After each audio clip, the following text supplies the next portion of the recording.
Сайн байцгаана уу? Турбо кино сувагт эргээд тавтаа морил.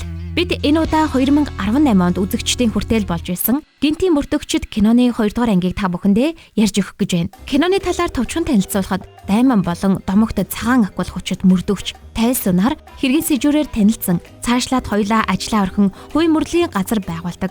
Тэдний ажил нөх өөдтэй хэрэг илрүүлж чадахгүй байж байтал нэгэн бүсгүй ирж найз залуу нь яагаад өгсөн болохыг мэдмээр байгааг хүсснээр тэдний жинхэнэ ажил эхэлнэ. Кино эхлэхээс өмнө лайк, саб бас хонхоо дарахаа мартаоцай. Ингээд хамтдаа кинонд орцгоё.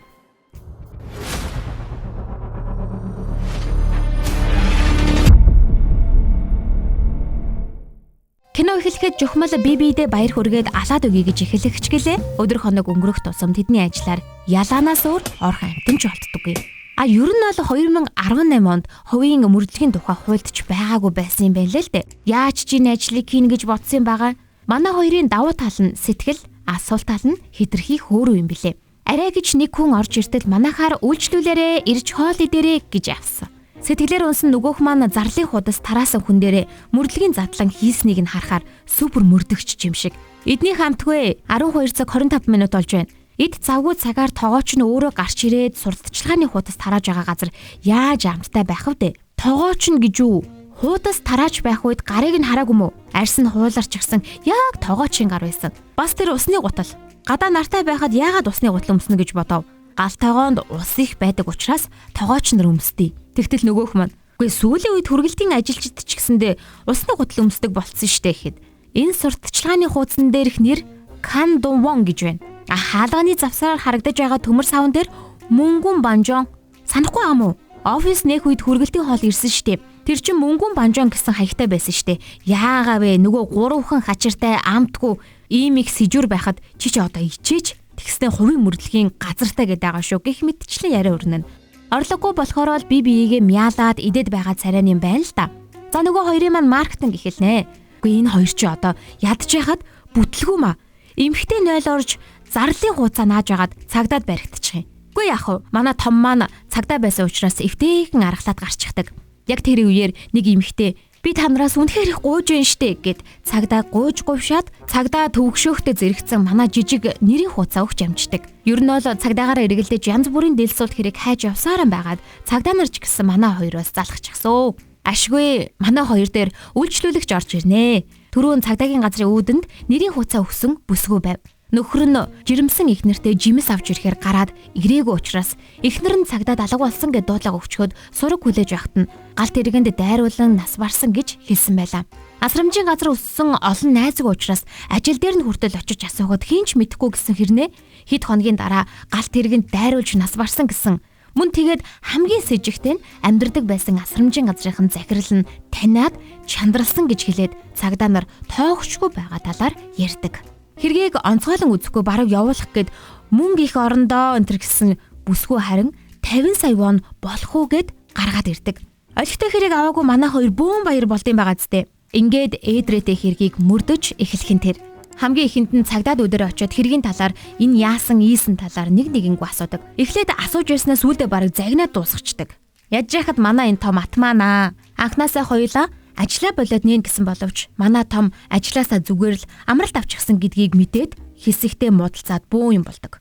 Асрамжийн газрын дарга дээр очиж мэдүүлэг авч гэлнэ. Яагаад найз бүсгүүд нь хэлээгүй юм? Яаж таньсын гэх мэт. Нөгөө захирал уг нь би мэдсэн бол хэлхэл байсан. Гаран дээр байдаг нэг сорвоор нь би таньсан юм аа. Эвээ хүүхдүүд минь гэдэл. Ер нь бол энэ захирал инхийн цагаан тагтаал гэсэн үг. Мөрдлөг үргэлжилсээр цагдаа дүүнэ тусалж чадахгүй гэдгээ мессежээр хэлэх мөчөд манай хоёр өөр арга хайж туслах хүнээр багаад хэлнэ. Манай багийн шинэ гишүүнийг Йочи гэдэг. Кибер мөрдөн байцаах албаны шилдэг мөрдөгч. Харамсалтай нь хардталтаасаа болж ихнэрийнхээ машинд байршил тогтоогч тавьж байсан хэрэгээр торны цаана ороод гарсан байдаг. Том хамаг нууцыг нь ярьсан даруйд хурууны үзүүрээр компьютер ажиллуулж эхэлдэг. Бас энэ киноны супер дүр нь энэ. Хакер юу хийж чаддаг гэж хаах бол байгаа хүний утсыгч хажуудаа байгаа хоёрын алган дээр дэлгэх чадaltaй гэвэл яах вэ? Зурвас бичсэн залууг хайж хэлнэ. Нөхөрт нь асрамжийн газар хамт үссэн нэг хүнээс Асрамжийн газар хамт өссөн хүүхдүүд нь нэг нэгээрээ ээлжлээд нас бараад байгаа талаар хэлдэг. Бас чи ч гэсэндээ болгоомжтой байгаарэ гэсэн зурвас ирсэн байдаг. Зурвас бичсэн залууг хайж эхэлнэ. Утсаар нь дамжуулан байршил тогтоогчны тусламжтайгаар яг олоод л нэрээр нь дуудаад уулзахын даваан дээр ухаан жолоогүй муур хулган шиг зүгтчихнэ. Хөөцөлдөн барин байж яг барьж авах гэтэл ямар нэгэн өмнөөс айж зүгтааж сандарсан залуу аль болох зүгтаг гэж оролдоод өндрөөс үсэрчгэн. Унах гэж байгаа залууг аврахтаа хэн алсныг нь асуухад хорт могоо гэж хэлээд өндрөөс унцдаг. Энэ золгүй явлаас болоод залуу ухаангүй болно. Мэдээж манай том ах сэжиглэгднэ.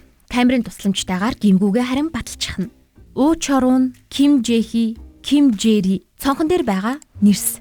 Нэг асамжийн газрын хүүхдүүд осолд орсон талаар манай хоёр мэддэг. Нэг газарт ажиллаж байгаад гарахдаа бас эмнэлэгт цахиж байсан хүмүүс нь нэг гих мэд сэжүр гарч ирэхдээ зэрэгцэн жижиг маань эхнэртэй ойн баярын бэлэг гээд үнтэй цүнх бэлэглэнэ.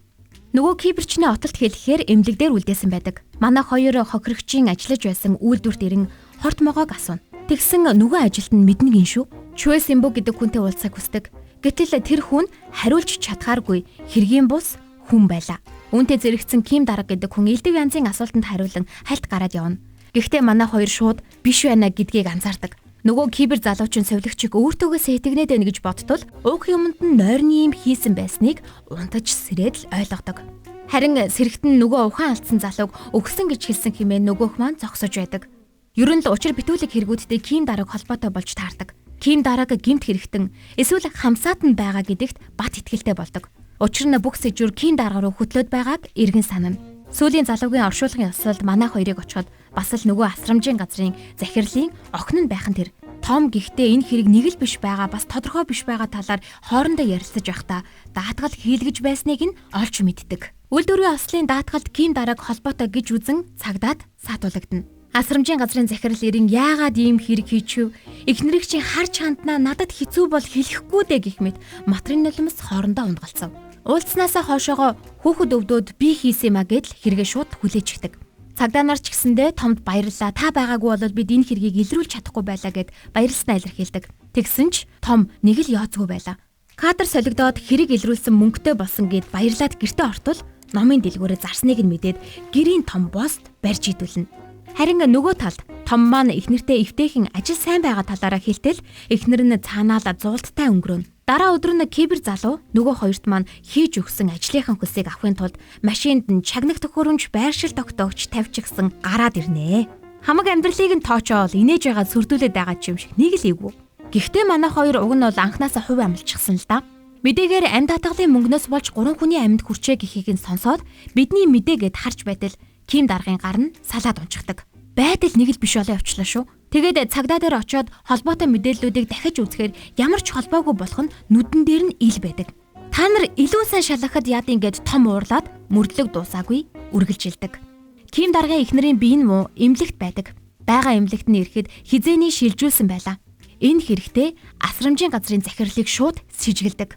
Жижиг маргааш нь ажилдаа гарах гээд гэртээ байж байтал өөрийнх нь дураараа амьдрах гээд эхнэр нь баг хүүхдээ үлдээгээд яваад өгсөн байлаа. Манай мөрдлөгийн гишүүд жижиг гишүүнээр бүл нэмлээ. Жижиг маш сайн аав л да. Асрамжийн газрын захирал дээр дахин очиж нэмэлт мэдээлэл гэдэг нэрийдлэр янз бүрийн юм аванга хэрэгтэй холбоотой мэдээлэл асуугаад амждаг. Захирал хэрэг дуусаагүй мó гэхэд Ким дарга хэрэгтэн биш гэхдээ зэрэгцэн том уцаа аван бүртгэлгүй машин гэж чангаар машины дугаарыг хамт хэлдэг. Захирал бүр шок.